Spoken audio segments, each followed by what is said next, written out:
everyone, welcome back to NV Board Gaming. I'm Nick. I'm Vic. And today we're going to take a look at Tiny Towns. It is a 1 to 6 player game by Peter McPherson. It is published by AEG. Vic's going to tell you how to play. We'll be back with our review.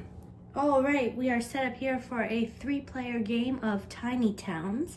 In this game, players will have a 4x4 grid, which is their town space, and you're going to be filling it with these resource cubes here and trying your best to build these building configurations. So here's your resource cubes. You got blue, gray, brown, yellow, and red, and they will work to build these buildings. You'll see they're configured with cube arrangements. They change depending on the card. There are different cards for different buildings, and it tells you how to score that particular building when you build it on your square.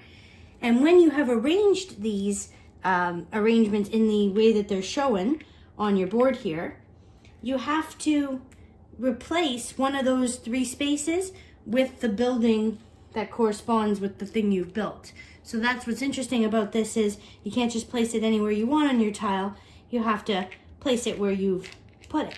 So how do you get the resource cubes onto your grid? Well, you call out a name of a resource. So players will take turns saying out loud what resource they're adding to their tile, and all the other players have to add that same resource. So even if you didn't plan for it and you don't want red, doesn't matter, you have to find a place for it.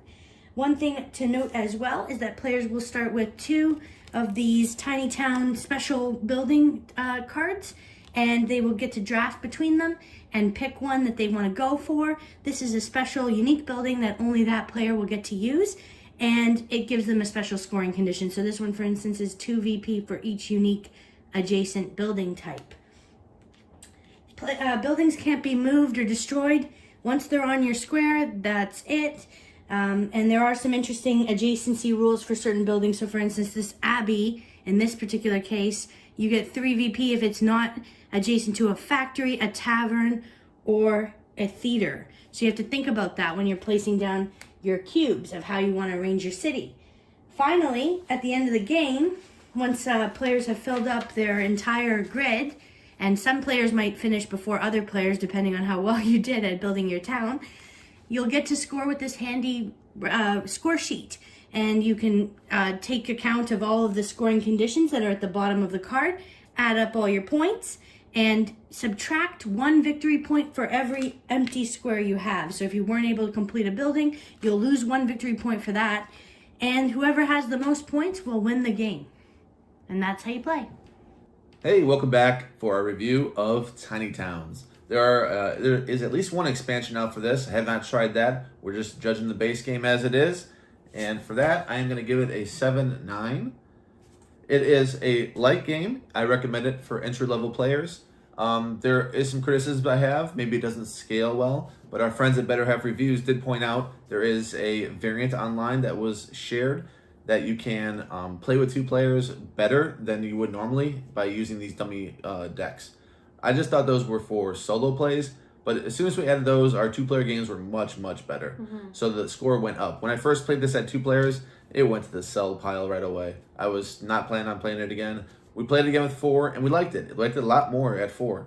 So it didn't scale well playing it with the normal rules at 2, but look up a variant where the way we do it is we split up the solo deck, and we shuffle and we split them up, deal them out, and then we play, the dummy player plays, Vic plays, the dummy player plays. We keep doing that. I'm not sure if that's what Allison and Bryce suggested, but that's how we did it. And we got the idea from them, and they got it from another channel.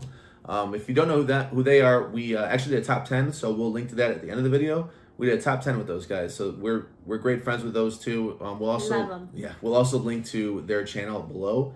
And yeah, so it's a strong entry-level game. We actually did mention it in a top 10 that we did with them, one of the 2 that we did with them.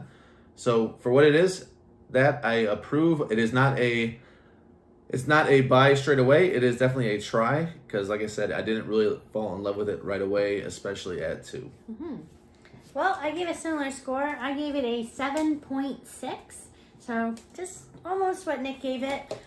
challenging game in that you have to account for resources that other people are going to call out. So you don't get to just choose what you're putting in your town. Things are forced on you. And suddenly you got to make, lemonade out of lemons. And you got to try to see, okay, what building am I going to use for that? Or maybe you're lucky and that's the one you wanted. You're like, yes. Mm-hmm. And you're glad about it. Yeah.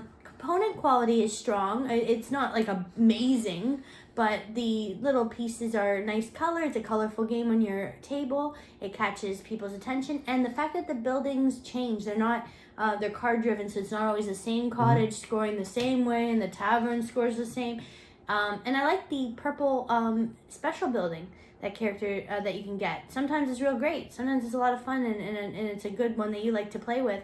I haven't had a bad one myself, but some of them are different they're all different. So you can definitely end up with a different, unique building to score at the end, which is some of them give you points. Some of them just give you an ongoing ability that's pretty cool. Yeah. I notice, and or some of them give you lesser points. Some of them just straight up a lot of points. So yeah, so different combinations and ways that you can play. You can go your own way, and the fact that players can keep playing, that there's no set end time until you actually are done filling out, so you could be the last one still going if you're real good at building up your town is nice as well. I don't have many complaints about the game. It does go by very quick as well if you're looking for a little filler in between some heavier games. I think it's got a good application for that as well. And yeah, I would recommend, like Nick said, to try it out, see if it's for you. But it would be recommended for me to have in your collection, just to have as an extra game to introduce people to the hobby. Sure. Yeah. Thank you so much for joining us today. We hope you liked this video. If you did, please click the like button and subscribe to our channel if you have not already. We will see you next time. Bye.